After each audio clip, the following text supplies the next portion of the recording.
The Tale of Mr. Opoku and the Forest Dwarfs. An African adventure.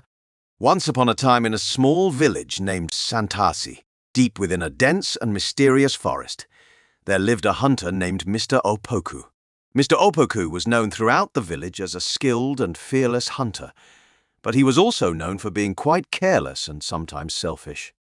One fateful day, Mr. Opoku ventured deeper into the forest than he had ever gone before in search of a rare and elusive prey.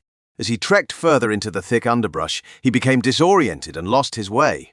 Hungry, exhausted, and desperate, Mr. Opoku found himself in a predicament he had never faced before. As night fell and the forest grew darker, Mr. Opoku began to panic. He knew that he might not survive the night without food and shelter. In his desperation, he made a reckless decision. He shouted into the forest, "If there are any forest dwarfs or spirits here, help me find my way home, and I will return with the chief's daughter as a reward for your assistance."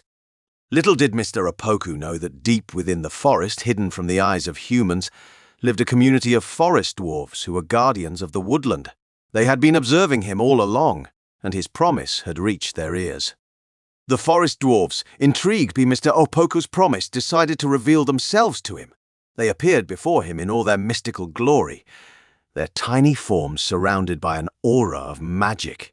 Mr. Opoku was both astonished and frightened by their presence. The forest dwarfs guided Mr. Opoku out of the forest safely and helped him find his way back to Santaasi. However, they did not forget his promise to bring back the chief's daughter as a reward for their assistance. In the days that followed, they sent a messenger to the village demanding that Mr. Opoku fulfill his pledge. Word of Mr. Opoku's outrageous promise spread throughout Santaasi, and the villagers were shocked and angered by his reckless words. The chief's daughter, a cherished member of the community, was not to be offered as a prize for any reason. The village elders convened a meeting to address the situation, and it was decided that Mr. Opoku must face the consequences of his actions. Despite his pleas for forgiveness and attempts to reason with the forest dwarfs, the villagers ultimately sided with the dwarfs. In the end, Mr. Opoku's reckless words led to his downfall. He was banished from the village, and the forest dwarfs returned to their hidden abode.